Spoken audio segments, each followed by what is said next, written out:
Welcome to another episode of the Suffer Up podcast with Nate and Ryan. Today is a guest episode with my dad, Sam Beuschel. We'll introduce him here in just a second. If you guys have not listened to our channel, we are Suffer Up, where our mission is to encourage and lead others to suffer with a purpose, striving to level up in life with an emphasis on spiritual, mental, and physical well-being. Your two hosts are myself, Nate, and Ryan. Hello.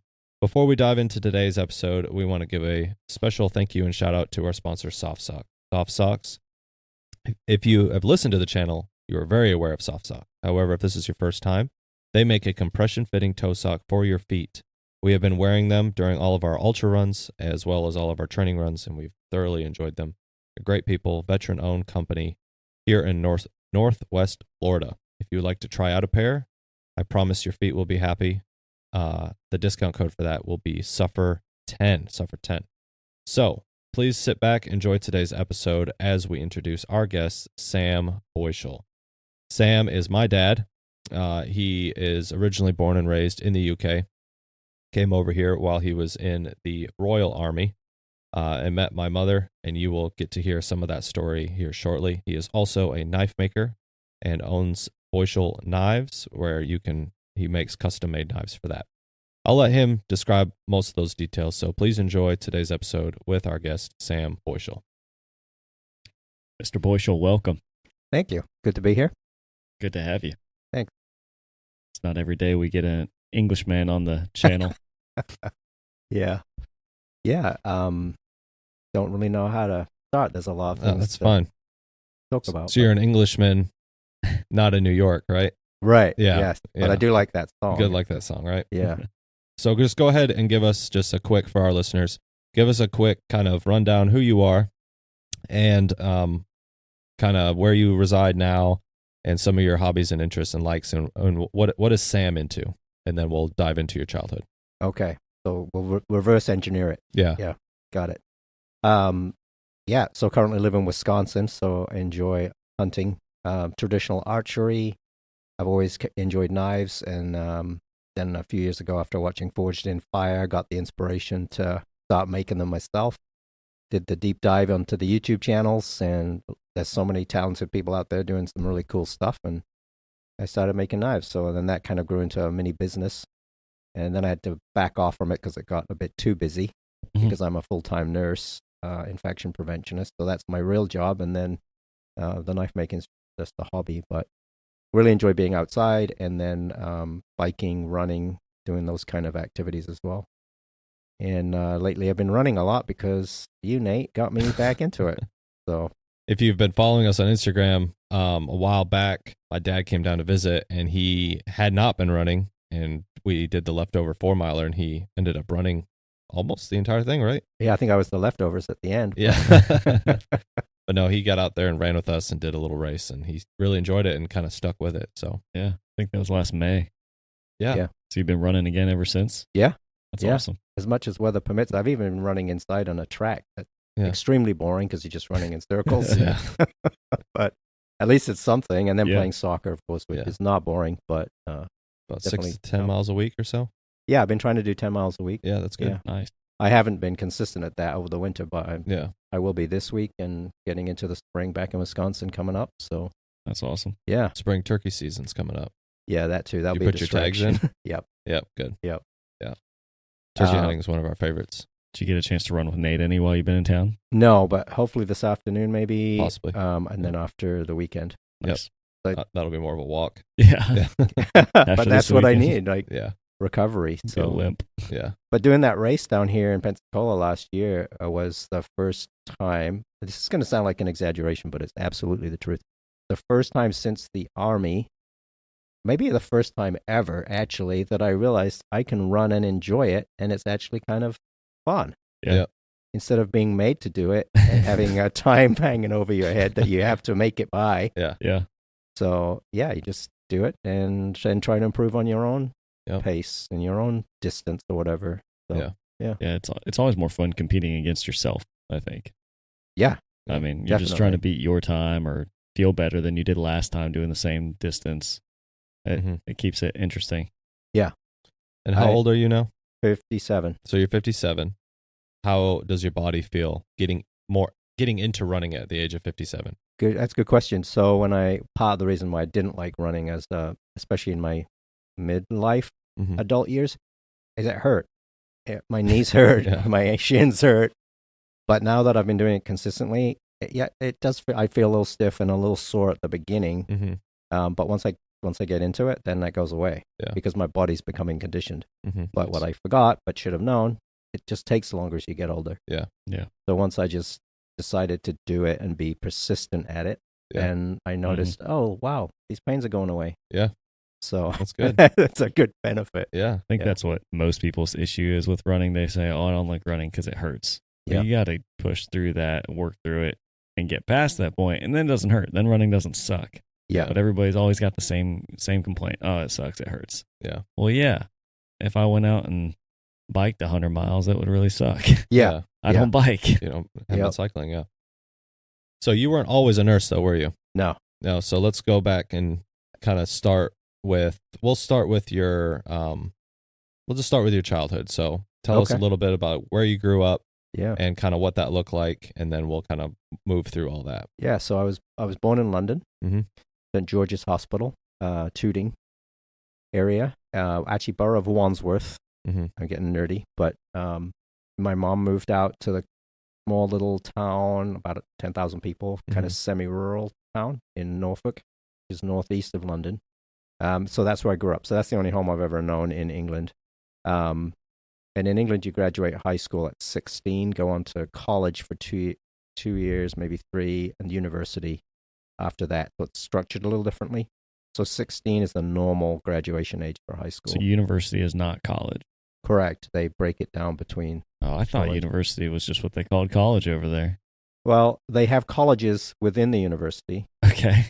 And I'm no academic, so I don't want to misinform anyone. But it's just different. So they have what they call advanced level after high school, which is your A levels, and then on to university from there if you want to, but you don't have to. Yeah. So interesting. Yeah. And back then, I could have gone and it was all paid for by the government. Really? I did not know how good I had it. Yeah. So instead, I decided to join the Army out of high school and went to a military college for 2 years, which was really kind of like 2 years of basic training. And then after that, I stayed in the Army for another 4 years. And I was a helicopter mechanic. Okay. So that was my first job. And then when I came to the States, I went back to school and then took my A&P, airframe and power plant license, and was certified. But the industry had really kind of tanked and was really slumping.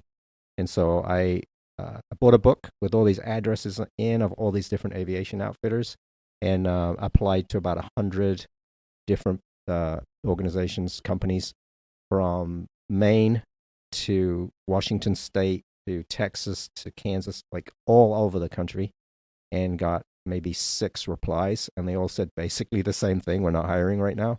Dang. Yeah. So I ended up working at a paper company, and then got into the maintenance department, and then I did that for about 5 years. Okay. And that was our sole source of income. Stacking cardboard boxes, and then and nothing against that. I met some really fine people, but I mean, it was very much a manual labor job, but it gave me a real respect and appreciation for the hardworking people that I was with, that were doing that for their families, just like I was doing it for mine. And it was a time where I think God used that in my life to help me appreciate people at all levels in society, and not judge people for what they do, which was not to sound like negative about my childhood, but that's kind of part of the English culture a little bit. And certainly the culture within my household, the way I was raised, was your job did kind of reflect the kind of person you were. And then I came here, and it's a different mindset. And that was kind of the start of some of those cultural differences that I became aware of, that helped shaped me and hopefully make me a better person. Yeah. That's awesome. So rewind just a little bit. You went to university, and your 2 years of basic or whatever, right?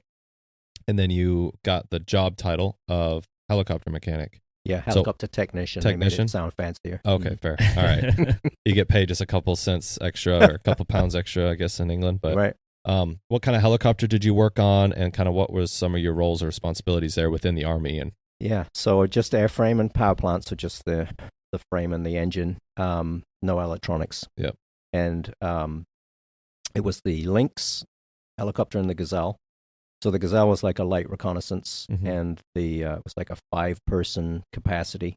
And then the Lynx was kind of the do-it-all, because the British Army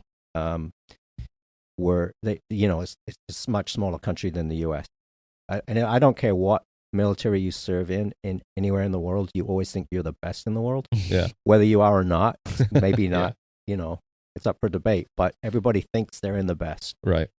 So certainly that was the case in the British Army. And, there was some bragging rights that our pilots had at certain competitions where they beat international competitors in these flying contests and stuff that they did. And, that's all that normal camaraderie stuff. But getting back to my point, the Brits don't have the budget. So they do now, but they didn't then have like an attack helicopter and a reconnaissance helicopter and a troop moving helicopter. The Lynx basically did everything. Okay. And it was a very capable aircraft. It held the world speed record at the time for a helicopter of its class. It was super maneuverable. I got tons of backseat time. I did so much, and some front seat time, and I got to fly around and watch the poor guys in the tanks get stuck in the mud on exercise and that kind of stuff. And the pilots always wanted a mechanic with them. Yeah. And we used to laugh because the guys that joined the Army Air Corps, some of the Army Air Corps, like the ground crew guys, they joined the Army Air Corps because they wanted to fly, but without becoming a pilot. But they would always drive the trucks and the refueling equipment, and the mechanics got pulled by the pilots to fly with them. So we did more flying than the Army Air Corps guys did. Oh, nice. Yeah. That's awesome. Yeah, it was fun. And like I say, we got to do all this fun flying, and it was always low-level stuff, and often it was like below treetop level, down these little fire lanes in the forest and stuff. And yeah, it was like you'd see on a promotional video. Yeah. It was really good. It was really fun. Awesome. Yeah, definitely a highlight. Oh, yeah. So you were working on aircraft and all of that. And how did things kind of transpire? Any cool exercises, any cool deployments, or anything that you got to do while in? Yeah, so part of the gig was, if you were in my role, you were going to go to Northern Ireland. So that was the active duty piece of it. So I got to sent to Northern Ireland. It was a 4-month tour, so it was not very long. Some guys would double up because you got extra pay. You got active duty pay, and then you'd get a reimbursement when you got back because you weren't using room and board. So you got this like stipend kind of feel, and so some guys would do it just for like a savings account. Sure. They would volunteer for more tours. But I did the 4-month tour, and at the beginning you do a week of extra training specific to being in Northern Ireland, and at the end of that, all the guys were going back home in their undercover vehicles, and I got a helicopter ride because they needed me back in a hurry. So I got picked up by a helicopter, which was kind of fun, a little presidential feel to it. And so yeah, I was over there for 4 months. You do 24-hour shifts, so you're on duty for 24 hours, off for 24. So we'd go to the gym, play soccer, that kind of stuff on our off-duty time. So it was, you live with the same guys, very close-knit group, and yeah, that was my active duty period. That's the only active service that I saw. And as a helicopter mechanic, obviously you're not going out on the streets, although they train you to do that. But I didn't do any of that stuff. So I didn't really feel any more at risk than if I was stationed back in Germany or the UK. Sure. Yeah. So it feels a little cheap to get a medal for that, but technically you're active service, so you get a medal. Yeah. But yeah, that's how it works sometimes. Yeah. And so, did you come to the U.S. on Army orders or independently? Yeah. Thanks for asking that question. It's kind of pertinent because that's when I met Nate's mom. Yeah.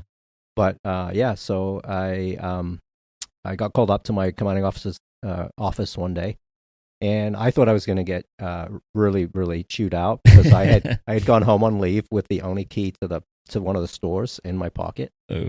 And I had to like overnight express it back the next day.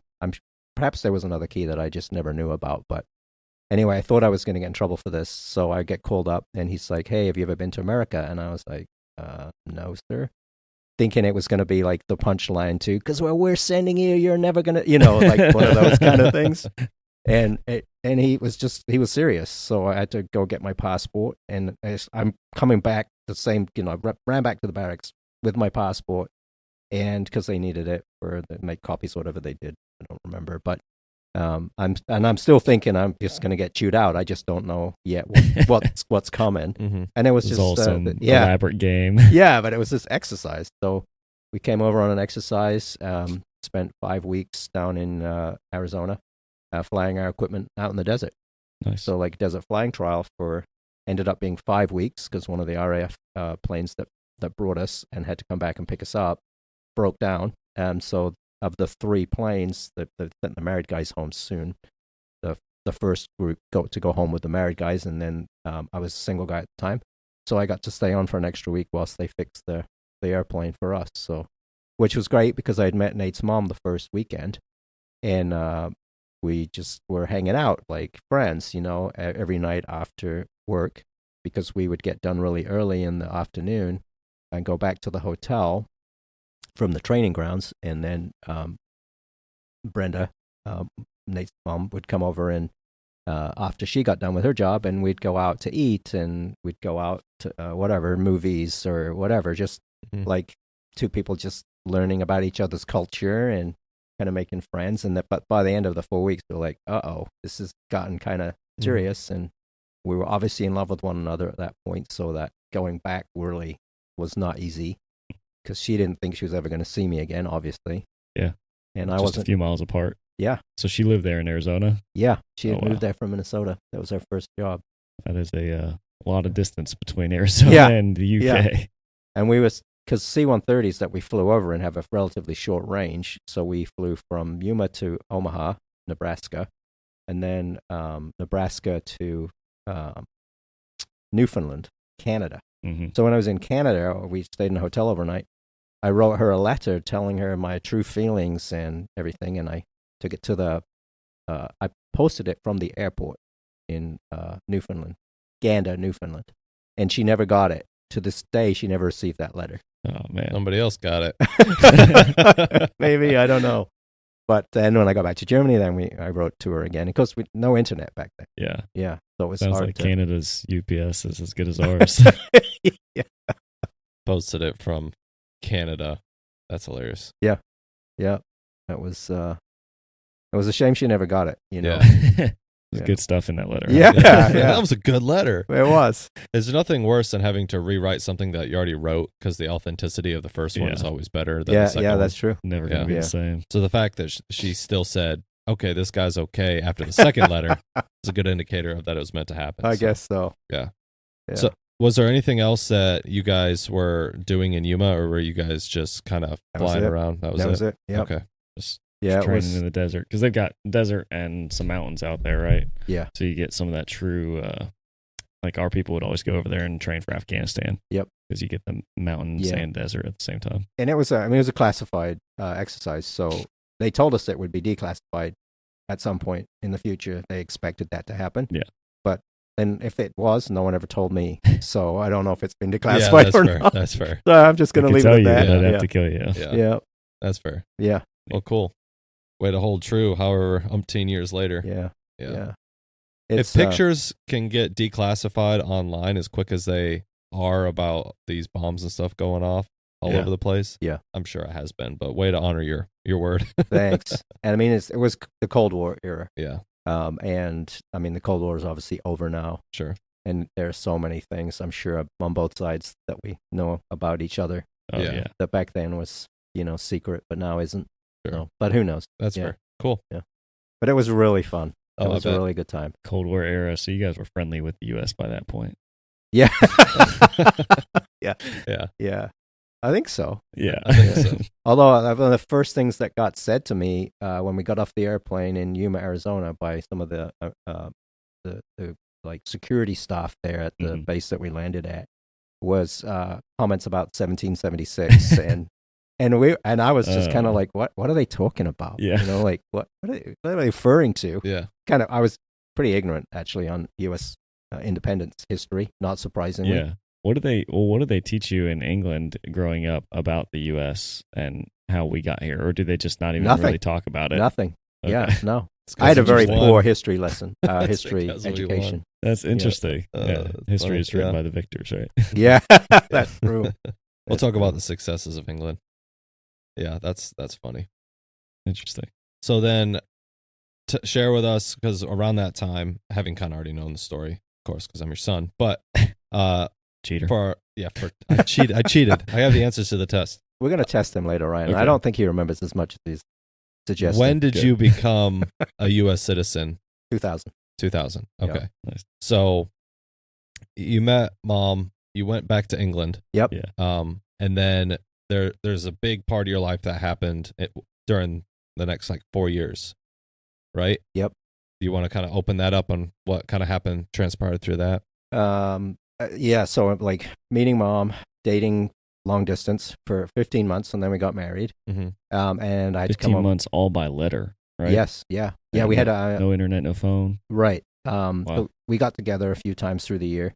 I'm not proud of this, but I will share that I may have bribed the leave clerk. I won't mention his name to give me some extra weeks of leave so that I have more time to visit.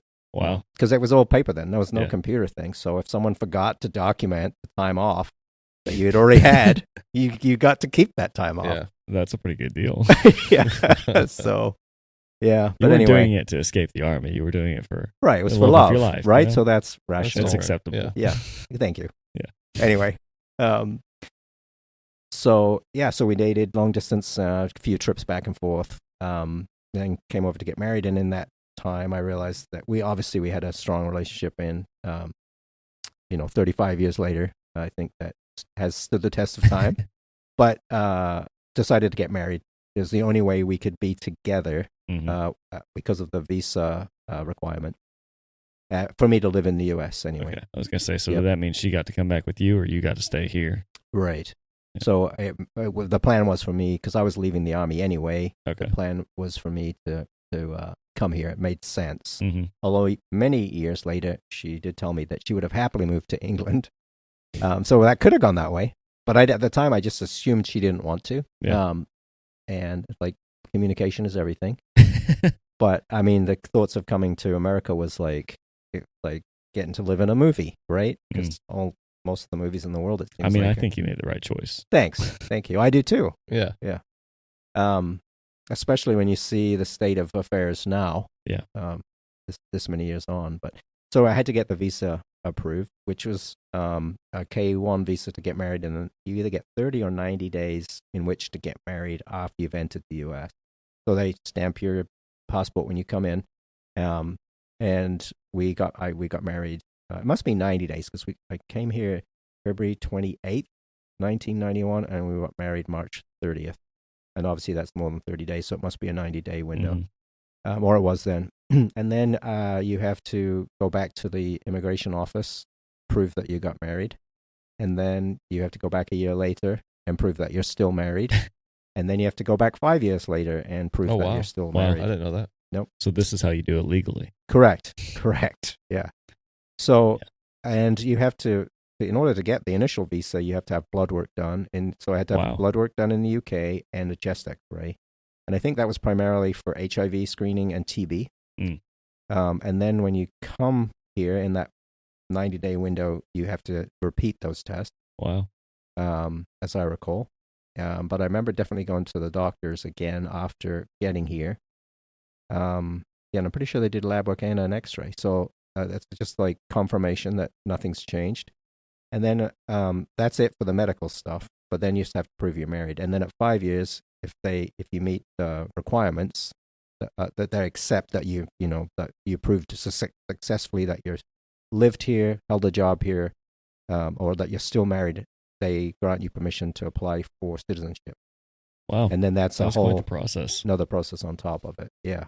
Jeez. And then you have to take the test and then wait for the swearing in process. I'm pretty sure, though, that test that they made you take, most people graduating high school wouldn't be able to pass. Maybe not. Nowadays, I mean, it's probably pretty not. specific. Yeah. Yeah.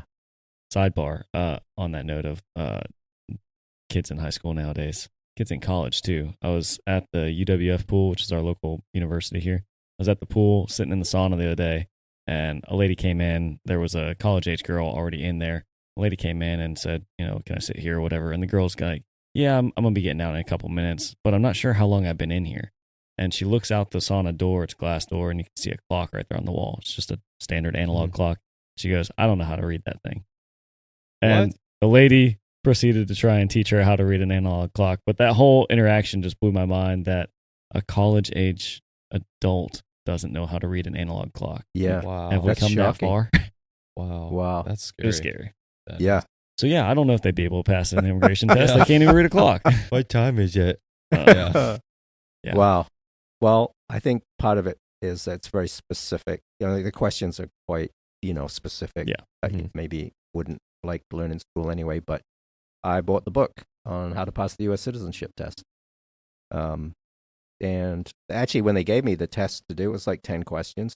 Really? And I didn't even know it was the test. It was like the immigration guy was asking me all these other questions, and he just pushes the sheet across the table to me, and he's like, fill that out.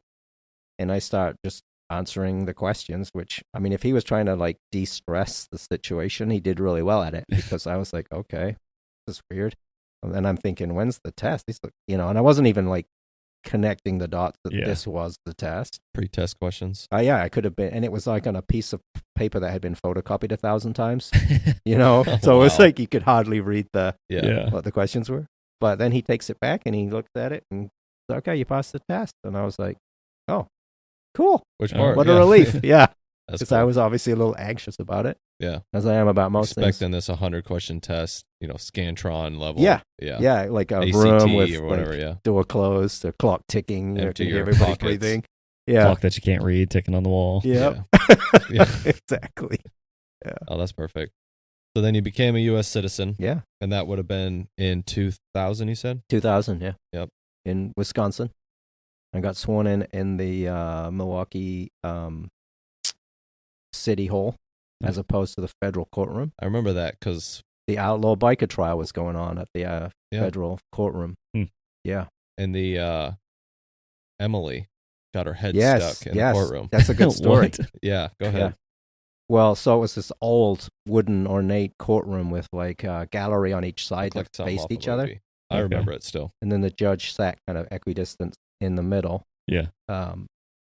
And so there was all the people being sworn in on one side, and then their family that were watching on the other side, as if it was like the jury and the spectators gallery in like a court room setup. And Emily, who was about 3 at the time, 5, a little bit older. No, 3. Yeah, 3. Can't do. So the clock. Now I can't do math. So. Yeah. That's all right. 3-ish. Anyway. Yeah. Yeah, so she decided to put her head through the ornate curved railings, and which were wider at the top than the bottom. But she started at the top and then slid down to the bottom, and then she couldn't get her head out and panicked and started screaming. And this girl had what I used to describe as a force field scream. Oh, geez. It was it would repel people. The mean kid's brothers, her nickname was Foghorn because of how loud she could get. Yeah. Yeah, I remember her screaming. I remember that vividly. Yeah. I'm like, so mom extricated her from the railings. Yep. And then, of course, she's still crying and screaming and sobbing. So she took her out, because this is like during the proceedings. Yep. So she goes out of the like glass door into the entry area and calms her down. And she goes to go back in. And there's an Immigration Nationalization Service officer there, INS officer there, with a gun, and says, "Ma'am, you can't go in there. There's a proceeding and swearing in happening." And she said, "I know. That's why I came out here. I came out here so I wouldn't disturb it, because my husband's in there getting sworn in, and Brenda's getting a little bit, agitated because this guy is barring her re-entry." And so he's like, "Well, I'm sorry, you can't go in there." So she looks at the officer and says, "Well, you're going to have to stop me," and walks right past and goes right back in. Did he stop her? No. Yeah. No, She reconsidered his decision, I guess. Yeah. Anyway, she told me about that afterwards, and I'm like, seriously, you said that to like one of the most powerful agents in the U.S., because they're like federal agents. Yeah. They're not like, their jurisdiction is pretty limitless. Yeah. And she said, well, I wasn't going to miss the swearing in. And he So wasn't it's going to forcefully stop a angry mom. Yeah. I mean, Yeah. With a screaming child. Yeah. I mean, that would have have a been little bit of bad. understanding. He He was taught just you this enforcing kid. his rules, but he's like, well, it obviously means a lot to her or whatever. He's okay. Yeah. she Yeah. seems harmless. Yeah. Let her through. So even an agent with a gun isn't going to stand between my wife and me. Oh, there you go. Gosh. Yep. That's quite What a powerful, love Dad. story. This got deep. Yeah. So, there's a little bit of a section there from the time that you swore in to be an American citizen after being married for several years, and you getting out of the Army. Yeah. Yeah. So you want to go over? So you came back from exercise, and there's a lot that kind of happened in those couple years when you were in the Army. Yeah. You mean like we started having a family? Well, yeah, but I'm Yeah. talking about your Lionel and everything else. Oh, yeah. And Yeah, how my you stepfather. transitioned out of the Army. I think that's a key Oh, part of yeah. your I'm sorry, story. Nate. I didn't really understand kind of where you were leading That's me. okay. No worries. Yeah. So, So absolutely. So my mom had my biological father. Mm-hmm. Complicated story as most family things can be, but he wasn't really in the picture for my growing up. So I'm from about six onward, and some things transpired more recently that have illuminated some of the reason behind that. I won't dive into No, that. that's fine. Yeah. But my mom ended up remarrying, so I had a stepfather who was significantly older than my mom. And when I had just proposed to your mom Mhm. in August of 1990, the Gulf War, or August or September, the Gulf War I broke out. Mhm. So I was called back. But because I'd already signed my discharge papers, and then when I told my mom about what was going on with the Gulf and having to be deployed, she told me that my stepfather, Lionel, had been diagnosed with terminal cancer. So I told my commanding officer this, and so those two things together, basically, they sent me back to the UK to be attached to a unit that wasn't going to the Gulf. And so I didn't get deployed. And so then I served my last few months in the Army at home with my mom, kind of helping her through the loss of her husband, my stepfather, and then serving at this unit in the UK until I discharged in February of 91. So so during that time, most of the time, actually, I was home with my mom. Yeah. So, and then after that is when I came over. But, So you touched on your actual biological dad. We don't have to open up all the details on that necessarily because that's a really long story. But you just recently reconnected with him, correct? Yeah, I'm 23. So found out a lot of the stuff I'd been told about him as a child wasn't completely true. Yeah. And there was a whole lot more to the story. Yeah, that's and then fine. started to see his side of it. So then in Mhm. 23, I flew to Denmark, which is where he's originally from and where he'd gone back to live, and has lived there for many, many, many years, and reconnected with him.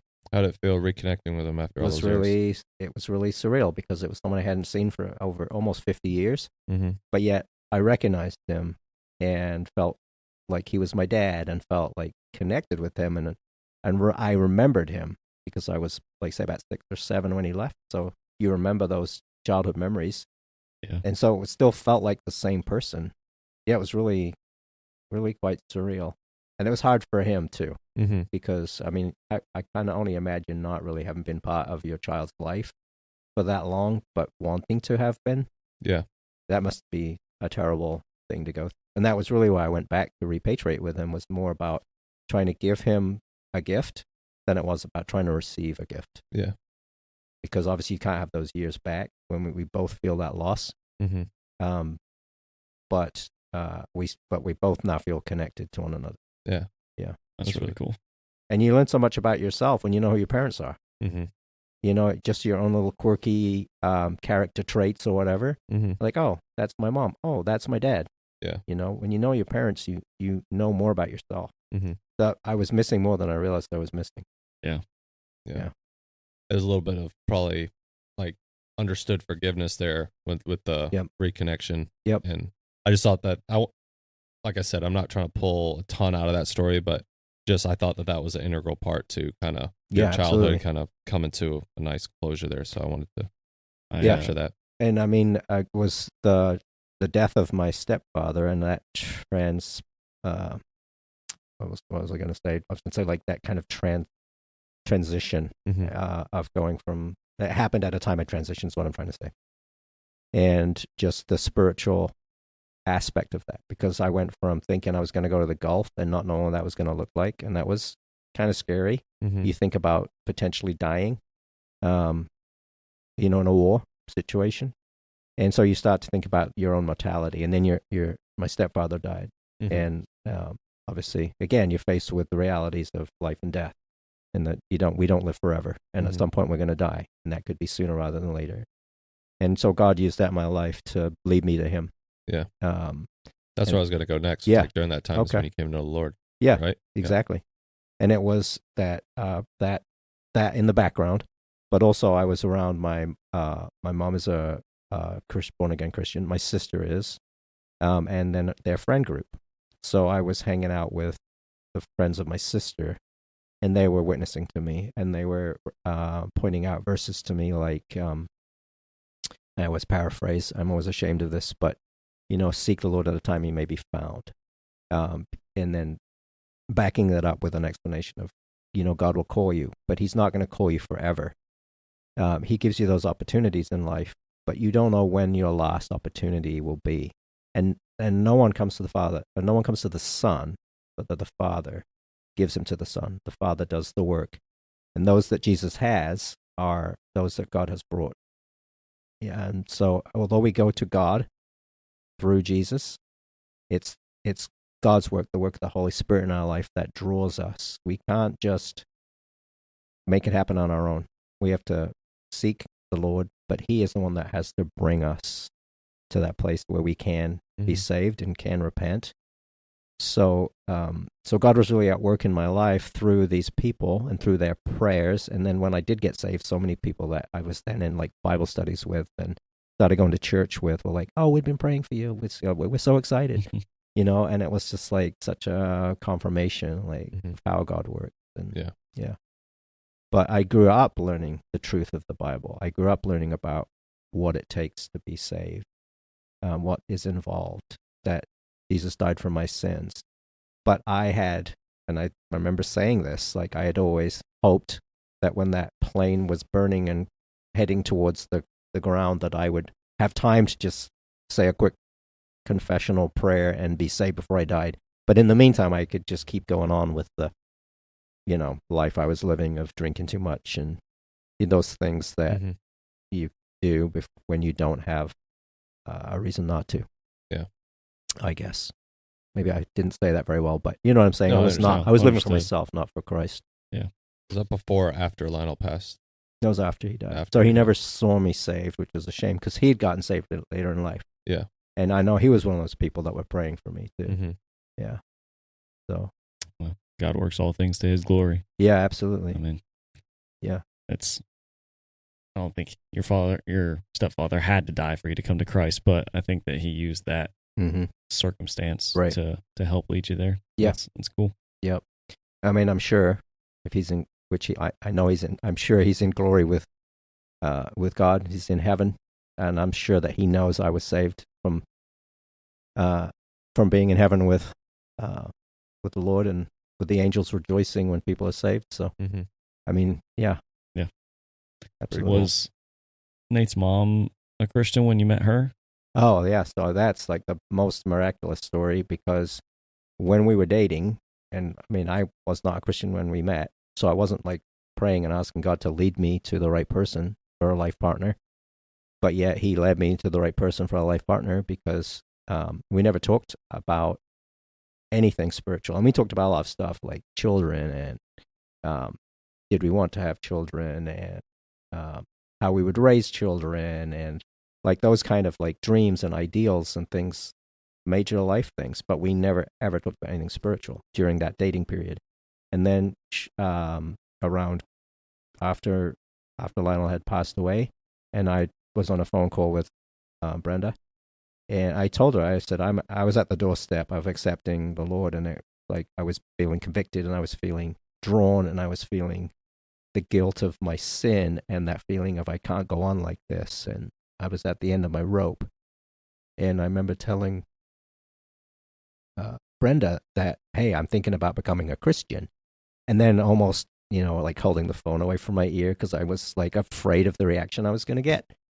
And she was like, oh, that's funny because I've been thinking the same thing. Oh, wow. And then within 24 hours of each other, we both knelt and prayed and asked for forgiveness and got saved. Wow. And so then we had to change our lifestyle, which was great. I mean, that was not a thing. But when I came over to the States on that visa to get married, we were living completely different lives than we had been before because we'd been changed.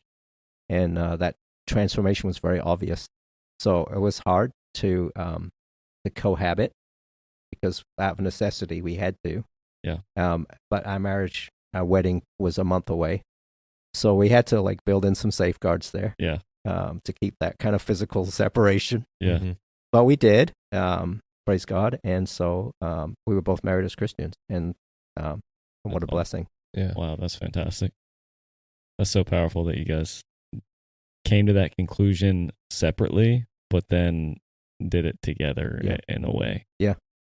I mean, That's different amazing. backstories on either side, but God had been at work in our lives our entire life.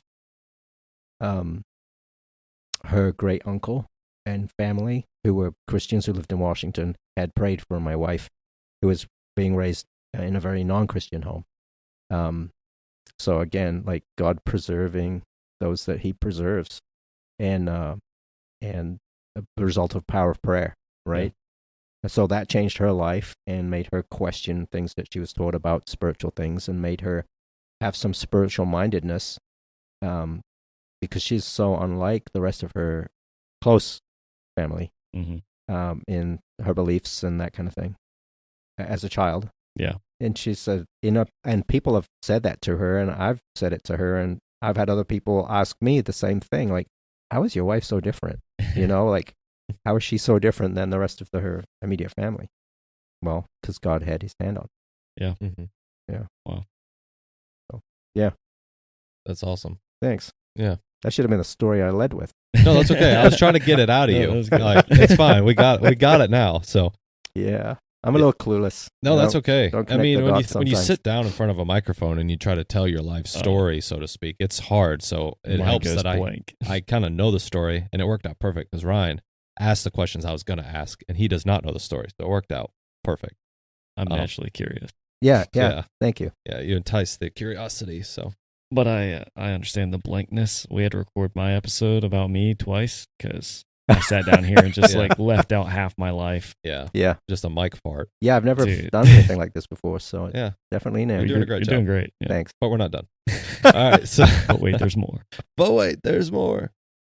So yeah, that's a great encompassing of your life, childhood, Royal Army. You come to the States, become a citizen, you start having a family. Let's talk about more the present day Sam. So you worked at a company testing fuel controls. Oh yeah. Mm-hmm. You did that for several years, and then you made a transition into another career, total career change. Yeah. It was an aerospace job, so it was testing main engine controls or fuel control units for aircraft engines, which amazingly complex and fascinatingly interesting job for about 5 years. And then you're bored? Yeah, and that's just me. I'm too much of a rolling stone, and that was too much of a job that involved just machinery and not people. And I realized I needed more people contact, but also a spiritual perspective of feeling like I needed to do things for other people. Mm-hmm. And then I worked with one of the guys I worked with, because there were 4 of us in this little test cell where we each had our control stands and ran our fuel controls and tested and calibrated them. But we would chit chat throughout the day and stuff. And anyway, this guy, his wife was a nurse, and he's like, Sam, you should be a nurse. Like, it's a perfect job for you. They just sit around and don't do anything all day. And I'm like, oh, well, thanks, Barry. Why'd you say that? And I undeniably was not the right job for me because I would spend more time trying to talk to people than actually calibrate these fuel controls because I wanted to interact with people, and I was just bored with just standing in one place working. But your on work the equipment. environment was you're in what, a 20 by 20 room with a machine and one other guy? And a blast door in the ceiling in case there's an explosion. Oh, Yeah. okay. Mhm. Yeah. That always made us feel good. Yeah. Yeah. Well, We got wouldn't that. survive, but exciting. yeah, the Yeah. walls would stay in place because the blast No door. windows, none of that. Right. Yeah. Smell of jet fuel Yep. running Yep. through the. Which would make your skin blister if you got it on your skin. Oh, really? Yeah, not your hands because your hands are more callous, but like if you got it on your arms or once I walked through a stream of it and it sprayed and it got on my buttocks Mhm. and I welted up on. Ouch. Oh, wow. Yeah. It was not fun. No, not at all. So you did that for how many years? 11 years. Yep. And then like you said, so anyway, after Barry put this thought in my head about becoming a nurse and it fit with like my desire to be working with people. And then I realized I need to use the skills that I felt God had given me to benefit people. And I didn't feel like I was doing that in that job that I was doing. Mm-hmm. It was a great job, and I will forever be thankful for that time and the people that I met, because again, I learned about people and their value.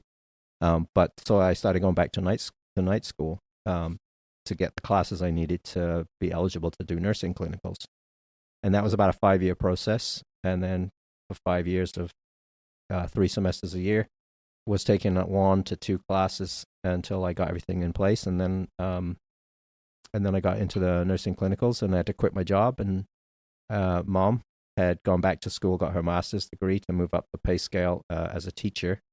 So we saved some money. So with the money that we saved, that paid for the education, which was a tech college, so it was a bit more affordable. And then I ended up getting my associate's degree. But Mom had the foresight to see that need and start preparing for it. And that I'm super thankful that she did. And then, so I didn't have any student debt when I came out of that. And we were able to live off her income. And I worked like part-time as a nurse's aide to pay for like groceries and stuff. Yeah. So we made it through. We had a couple of great vacations. Went out to Colorado, up in the mountains, two summers. I remember that. And I look back and think, how did we afford to do all that? But Yeah. God blessed us. And yeah, we had some really, it was some great vacations. Oh, yeah. Yeah. Did anybody at Woodward try to talk you out of going to nursing school? No, everybody Like, was, see you, Sam. right? Yeah. Everybody was, No, I'm not implying you were like no, bad. It's just, but it brings up the point. If the job doesn't fit, Yeah. it's yeah. hard it's to have hard the effort. to shove you in there, Yeah. and it's equally beneficial for them to find somebody who does fit the role than it is for you to True. leave and go True. somewhere else. Mm-hmm. Yeah. But again, that's like, I think God used that to illuminate in Yeah. me Mhm. the areas of character deficit Mm. where I needed to improve my work ethic. And yeah, because clearly there was some areas for improvement there, you Mhm. know. But I mean, on the flip side of that, I worked really hard to get the qualifications that took me to the next job. Yeah. So like you say, it's putting Yeah. the effort like where the passion is. Mm-hmm. Yeah. And when those two things align, that's when people really succeed. Yeah. Yeah. So you've been a nurse for how many years now? 17. All right. I'm going to go ahead and say it. Name all the departments and experience that you have as a nurse. Oh, yeah. So I started medical surgical floor. Mm-hmm. Then I went to the intensive care unit. Mm-hmm. Then I went to the cardiac catheterization lab, Mhm. which also did interventional radiology procedures Mm-hmm. and other cardiac procedures. And then from there, I went to infection prevention. Then COVID showed up. I left infection prevention at the beginning of COVID, went back to medical surgical floor taking care of COVID patients. And I was also the admin supervisor for the hospital on the night shift. So I did those two jobs simultaneously. It was like a split hours. So half the time I'd be the admin supervisor. So that's like the hospital coordinator supervisor for the entire hospital. And this is in Wisconsin. So it's a smaller 58-bed, wonderful hospital, rural. COVID was actually a little aside here. We used to ship patients to the bigger facilities. But during COVID was the only time we were flying patients to us from all over because we had open ICU beds and other the bigger facilities didn't. So that was kind of weird. That was during the admin supervisor role. So from the admin supervisor role, I got a little bit burned out with COVID and the admin supervisor role. I think everybody in healthcare did. What a busy time to be in Right. a It was supervisor nuts. position. Yeah. Wow. COVID wasn't crazy in Metro Atlanta. Oh, I'm It was sure. nuts. Did you Yeah. switch out of infection prevention because it didn't work? We all got COVID anyways. Doing No, a great job. it was. I just wanted to go back to the bedside. I got Yeah. Yeah, and I was feeling a little insecure in that role at that time, to be Mhm. honest. But anyway, so I went back to the bedside, and then after getting burned out, I decided I needed to reinvigorate my career. And one of the things that I always wanted to do was labor and delivery. Hmm. But it's a little daunting as a man going into a labor and delivery environment Yeah. because it's not the classic fit, right? Mhm. So I applied for a job at a different hospital, part of the same healthcare system, but a bigger facility, so in Madison, Wisconsin. And they hired me. And so I went up there and worked on the floor there. But the environment, the culture, and my own personality, they ultimately kind of, although I loved the work, I loved the patients, the babies. I mean, that was cool. Pretty And it's like- rewarding job, I would imagine. Oh, yes. There's some very, very, very sad moments too with people have babies that die. Yeah. That's tragic and the worst kind of tragedy when it happens at the beginning of life, not at the end. Yeah. Totally different. Different from being 8 seconds old or 80 years old. Yes. Mhm. Yes. But we won't get into that. But so I ended up leaving there. But partly it was such. I mean, I was 50 something, early 50s. So as you get older, like educational transitions are more difficult. The brain's a little less flexible. You're a little bit more set in your ways, right? And so that was that alone. And then I think I was the first male ever to work at that hospital in labor and delivery, Oh, wow. as a nurse anyway. And then you need the support. You need the support of your colleagues. But I didn't fit because of some of my views around, like, I'll just say it, but the abortion issue. Mm-hmm.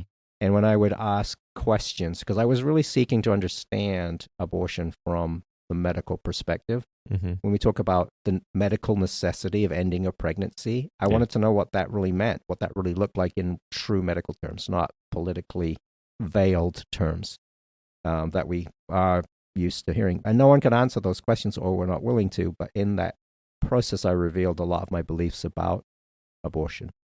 And I also questioned some beliefs that people had. Like, we would see these women come in who had prolonged bleeding after an abortion, and they would be suffering for weeks after having had this procedure, but they clearly, which if it was a safe procedure, why are they still having these bleeding issues? Yeah. And I said that once, in the nurses' station, like, oh, I thought abortion was supposed to be safe. Well, we've had 3 in the last week that have come in with, like, the byproducts of what they call the products of conception. Is a nice way of saying leftover baby bits. They call it the products of conception. I mean, it could be placenta. It could be, related to that piece of anatomy. But these moms are coming in and they needed our help. And then they would have to go back and get a DNC done, which was under sedation, heavy sedation, or anesthesia, because obviously it's not comfortable. And so, when you say things like that, obviously you expose yourself, like, what your political views are. Mhm. Yeah. And that didn't fit. And then I felt like people were withdrawing from me, and I needed their professional support. And so I just thought, I just need to go. I need to move on. So I left there, Mhm. and I went back to cardiology, the electrophysiology lab, which for me was the worst job I could have picked. I hated that. And then so I talked to my manager, and she was like, Sam, you're obviously not happy. Just move. Just go back to something else. So then I went back to Monroe, where I started my career, and went back to family birth. And I did that for a year, and then the infection prevention position came open, so I went back to Nice. just because I felt like it really fit my personality. It was a full circle, though. Yeah. You started Mhm. Monroe, went to Madison. Yeah. Yeah. So I brought that up just to say, like, the beauty of nursing is you can, like, you move departments so much, not in, like, a bad way, but moving the departments like that gives you freshness and, Yeah. Always trying to find new things to get better at and different clientele and patient background. So Yeah, it Yeah. seems like the options are almost endless, even as much as going from one place to another. Yeah. If you were in the same department, even at a different place, it may be a completely different culture and environment. Totally. That's interesting. And from rural Monroe to metropolis, not that Madison's a huge metropolis, but Sure. it's a totally different culture. Yeah. Yeah, it was. So you were Quite in infection prevention in Monroe a while back, and now Yeah. you're back in that. Mm-hmm. Gotcha. Is Yeah. that what you said that you felt? How did you phrase it? You felt a little insecure in that role. Yeah, that was. Yeah, I did it. The first time I did it was Yeah. really related to the leadership I had at the time, Gotcha. and maybe my own insecurities, and just feeling like I was going to get fired. Well, there you go. Because like you didn't know what you were doing, or you Well, just it was did. just I can be a little. I'm a passionate person, so I can get a little zealous, and when you've invested in a project that you're trying to see will really help patients Yeah. and make some improvements, and you're kind of given this task, go ahead and do it, and then I got caught up in it, and then I Gotcha. had an exchange with a leader who she really didn't have any skin in the game ultimately, but she was making decisions and not really listening to me, and I got really frustrated, and that came out, and my boss at the time happened to be in that meeting, and rightly so, perhaps chastised me for it, but then I ended up getting like a disciplinary action as a result of it, and then I don't know, I got, like, say, my own insecurities. I kind of started to think, well, I need to move on because maybe this isn't, maybe this isn't going to bear well for me in the long run. So, and I think maybe a recognition of the fact that I definitely do get a little bit impassioned. Yeah. With like, I've been called abrasive before, and it sounds like you're kind of abrasive too. So what was the write-up? Yeah, I definitely need to learn some refinement. Sandpaper has its use, but it can also rub you wrong. So nothing against my manager. I don't want to like paint this picture at the time, but it just like there was that fear there. Yeah. Write-ups are just, most of them are subjective anyway. I've gotten a couple of them. I take things way too seriously. Yeah. I mean, not to dismiss like the benefit of those moments. Yeah. Because that's when we grow, right? Mm-hmm. And I preach this to other people. Like I was once told something about my character that really stung. And the person told me I was vindictive. Mm. And I said, I am not vindictive. And I will make you pay for that comment. No, I didn't say that. But I said I am not vindictive. And then I got to thinking, I'm like, why would he say that? That was just not me. But the more I thought about it and the more life went on, I was like, he was right. Yeah. So Craig Rupp, if you're listening, thank you. Yeah. Because that helped me get that part of my life under control that I wasn't aware of. Mm-hmm. And I would not have been able to do that if he hadn't pointed it out. So those moments are painful, and yet they bring growth and improvement. So it was so worth hearing him say that. And the write-up was the same way for me. But that was why I left that department. Yeah. Gotcha. Very cool. So that was let's talk about total shift here. Let's talk about knives. So in your downtime, like you're a nurse at the hospital, you work in Monday through Friday now, and you talked about traditional archery, you hunt with a longbow, and you make knives. So hold on, pause on that. Why traditional archery? That seems like I got bored with the compound archery. Okay. It just became too easy. Okay. Yeah, and I'm thankful for like the successes that I had with the compound bow, but I just wanted to make it a little bit harder. And then when I shot traditional, it's different. So compound archery, the bows are so fast. I mean, the technology is incredible. Yeah, and you can be really accurate with them because you've got the sights and what have you. Mm-hmm. But you're not as connected with the arrow. And if you've never shot traditional archery, I don't expect people to understand that, but the arrow is going so quick in these little fletches, you can't hardly even see the arrow. You just see it appear in the target sometimes. But when you're shooting a traditional bow, you're like right behind the arrow, and you've got big feathery fletches, and you can see them. And I always like bright color fletches for this very reason. You can see that arrow just arc its way to the target, and it's just like addictive. It's like shooting tracers. Say it. Ted Nugent. Go ahead. Go ahead. You're talking about like the mystical flight of the arrow. There it is. Old Ted Nugent. We used to watch that as a kid. Yeah, we did. You get to see the mystical flight of the arrow. Yeah. Have you ever watched Ted Nugent's old hunting shows? Yeah, a long time ago. Yeah. The beast is dead. We put one right through the boiler room. He talk about a passion personality. Yeah. He would, I think, be the definition of that. Yeah. Okay. Backstraps tonight. Yeah. No, but I mean, once you get that, feel that connection, Yeah. it's just like it's like shooting tracers versus non-tracer rounds. You can see them going down range. It's just like different. It is a lot more fun. Yeah, seeing it's tracers. harder to accomplish the hit, so it makes it more of the reward. The challenge is harder. The reward is higher. The two go hand in hand. Nice. That's cool. Yeah. Chasing hard things. But I stopped with professionally made traditional equipment. So I mean, they're individual. Like I make my knives by hand. They're made by guys who do the same thing, making bows, right? Made in their basements, their garage workshops, wherever. But some guys will go on and make like self bows that are made out of a single piece of wood. What I shoot are like laminated bows that are made with like glass fiber to protect the wood and give it a little bit more zip. But some guys will just keep going and they'll just get more and more primitive and they'll start shooting like river cane arrows with flint tips and stuff. Yeah. So I mean, my regression, so to speak, stopped at like professionally made traditional equipment. Yeah, it's still more challenging of an art than. It's still 2026, and I still want to actually kill something. Right. Yeah. Might as well adopt the modern stuff a little bit, like real arrows. Guys do the same thing with like firearms, so they'll go back to muzzle loaders and like flintlocks even and that kind of stuff. Or that's true. I started hunting with a pistol as opposed to a revolver as opposed to a rifle for a while for that same reason because it was just made it more fun. Yeah. Interesting. So traditional archery and handmade knives. Yeah. So you mentioned at the beginning you watched Forged and Fired and was like that was cool, but you naturally have kind of a knack for it.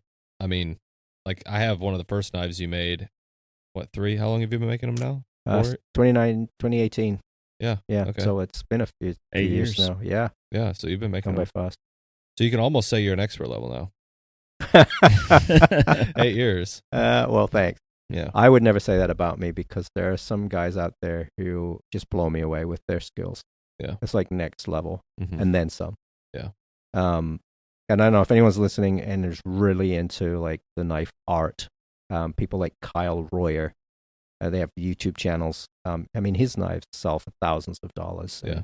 The guy that started Montana Knife Company out in Montana, he was the youngest ever master bladesmith in America. And I mean, these guys have got skills that I don't possess. But for like people, I hate being self-promoting, but no, at shows, when I sell them at shows, people always tell me, you're not charging enough for your work. And, you know, I get these compliments that make me feel good about what I'm doing and maybe make me realize that perhaps I don't value my skills as much as I should. But I'd rather do that. I'd rather undervalue myself in that sense than become arrogant or cocky about what I'm doing. Yeah, absolutely. So I would never say I'm like an expert level, but no, that's kind of a joke. True that was a feelings backhanded compliment. Yeah, if ever. No, your knives are beautiful. Like you do a great job with thanks. them. I have several of them that you've made and given them as gifts to other people.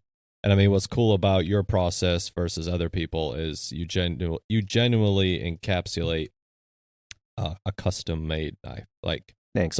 So if somebody calls you and says, "I want a knife," how do you help them navigate? Because that's my favorite. Yeah, I love that because then I can tailor make it. So I want to know how they're going to use it, how they're going to sharpen it, what other knives they have, and how they use those, and how they sharpen those, those kind of things. There's so much that goes into the design. You know, the blade shape, the edge thickness, the handle materials. Are you someone who's going to tell me you're not going to put it in the dishwasher, but you're going to do it anyway? You know, things like I don't generally ask that question, but I like to try to get an idea of like, and sometimes people will want a certain color in the handle, or I've gone as far as to custom make an etch, like a stencil to etch the daughter's name into the blade because it was going as a gift to the dad, but the mom wanted the daughter's name. That's cool. On the blade. Yeah. So and then it had 3 pins. The pins are what help hold the handles together, but they kind of, with today's modern adhesives, they honestly are almost more decorative sometimes than they are utility. But she put 3 pins in there because it was a pin of like mom, dad, and their daughter. That's cool. Yeah, and it was on this beautiful emerald green piece of wood that I handpicked out for them at a show I happened to be at. And I sent her a text like, hey, with this, do you like this piece of wood? And it was a green piece of maple that had been dyed and stabilized. Mm-hmm. And so that kind of stuff, like, it is so cool when I can, like, work with the customer to pick out something that really fits the personality, fits their artistic preferences. Mm-hmm. Yeah. Seems like a common theme with you. Like one word that I would sum up Sam as is connection. You want to be connected to people, to your work, Thanks. to That's a compliment, nature Ryan. and what you're doing. Yeah. I mean, everything that you said is all come back to connection. I appreciate from that. the jobs that you wanted to regressing back to a compound bow to now making your own knives. You want to feel connected to the process and the item. That's a pretty profound analysis. And yeah, so thank you. Yeah. Yeah. It's just an observation. Yeah. I think the more I think about that, the more it fits. Yeah. Yeah. I've never had anyone like point that out. So I appreciate that. Thank you. Hey, thanks for coming on the podcast. I'll point out random stuff. Yeah, we'll pull all sorts of stuff out of you today. Yeah. Oh, that's a good one. We're going to start Suffer Up Counseling Services. You can call 1-800. No, just kidding. 1-800 and call Nate. No, I don't know about that. But it is like, on lieu of that connection, when you just sit down and talk with people, a lot of things can come from conversations. Right. When the conversation just has natural authenticity, we jokingly say at my station, like, I'll be off, and like, I've almost empowered my lieutenant a little bit to have a counselor mindset, to try to pull things out of people and try to help them. He'll text me randomly now and he'll say, well, had another counseling session here at the Squad 14 house. Yeah, well, that's good. That's a good thing. That's like, awesome. Trying to, show, like, that's also what we do here at Suffer Up, Yeah. Yeah. And people in a leadership position like that should be taking on that responsibility Mm-hmm. of recognizing their people and what they're dealing with and counseling them, whether it be for positive or negative. Right. Everybody needs that. Absolutely. Yeah, so we'll have to get you back on at some other point to do like a knife episode or just a knife, the cool thing about working with steel and all that. There's a lot there that could be kind of pulled from that. But for today, the introductory level of Sam of Beuschel Knives, thank you. Established in 2018. How can they find you? And where, like, how would you like to be contacted if anybody wanted a knife? Oh, well, thank you. Instagram is probably the best way, or texting me. But I do have a website. Okay. And my contact information is on there. Okay. I had a problem with the website actually not sending me emails. Uh-oh. And I think that problem has been fixed. But okay. Yeah, so it's Instagram. Yep. Yeah, Instagram's the way to go, I think. And it's just Beuschel Knives.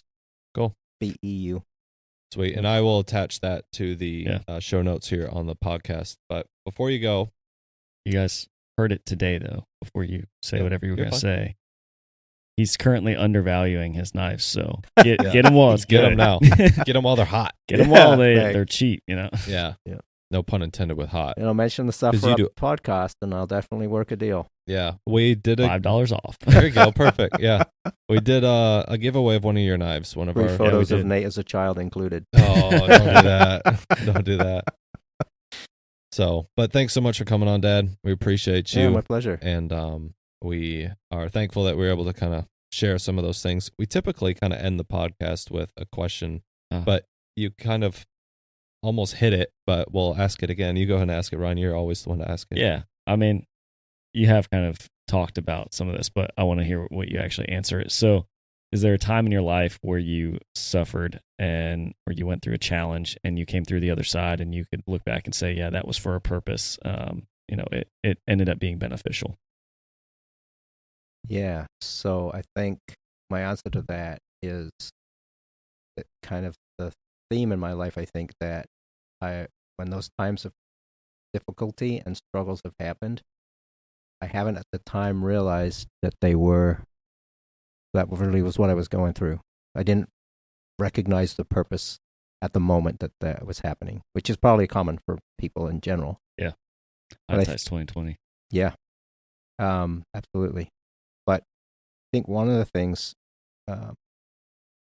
was really struggling with the trap that I had given myself or caused myself by my thought processes. So a period of depression that came at the end of a long period in my life, really, of dwelling and focusing more on the negatives than the positives about people, a person in particular, and not disciplining myself mentally to renew the mind, like the Bible tells us we should be renewing our mind, and that comes through God's word. And so there was a theme, right? Neglecting God's word in my life, like I shouldn't have. So then, if you're not reading it, you can't live it. You're not being renewed, and then focusing on the negatives, and then during COVID, being on night shift, and being somewhat socially isolated because of my knife business. I had gotten so busy, I was like working 2 jobs. So I stayed on nights the whole time. So I had withdrawn from social contact, focusing on negative thought processes around many things, and then not renewing my mind. And I really started suffering with depression. I really started struggling and suffering with depression and anxiety. I'd started an antidepressant medication, which in some ways was helpful, but and I'm not saying that was a bad thing, but it was a sign of the symptoms, that the underlying symptoms I hadn't really addressed. But then God, by His grace, brought me through that to where I came out on the other side. Now, like you say, hindsight's 20/20, realizing what I need to do to prevent that from happening in the future. Yeah. So that suffering was for the purpose of my betterment, ultimately, in recognizing, again, those character deficits that I need to improve to prevent that from happening and live a victorious life and live a life of happiness. And that's what God calls us to. That's why He saves us. He has a plan for our lives, and He wants us to be happy. He wants us to reflect Himself, and He wants us to be like His Son, because obviously His Son is perfect. And I think we know from reading the Bible that God is well pleased with Jesus. So if we can be like Him, right? So that's why we have His Word. So that's not maybe the most succinct answer that you perhaps had hoped for, but no, that's perfect. And you said it was all that suffering you found was for your purpose to, recognize those things, but it's also for this purpose right here, right now, that you're able to share that with us and with everyone that's listening. It's kind of the catch that nobody recognizes when we ask this question. No matter what you share, you're creating a new purpose for it right now by sharing it. Somebody else will get something out of this, I hope, and it will be beneficial to them, help them recognize maybe a deficiency in their life and prevent the same problem from happening to them. So thank you for sharing that. Yeah, you're welcome. I was going to say that now I can also help other people with the knowledge that I've learned. Absolutely. Yeah. And I've said that same thing about the relationship with my dad and how that's been restored, but how much loss and pain there is in that. But now I have that in my life, and I feel like at some point I can use my own experience to help somebody else, somebody who's maybe having a struggle with their parent and wants to like break relationship. I don't know if that's going to be the scenario, but that's the person I want to speak to and say, well, there's a big cost with that. Yeah. Or someone who's maybe considering divorce and has children. Like there's a lifetime consequence cost that comes with that decision. And there's other options. And this is how you can help. Don't focus on the negative thoughts. And remember the downside to some of the decisions we might make in our weakness, in our weak moments that could affect you and your family for the rest of your life.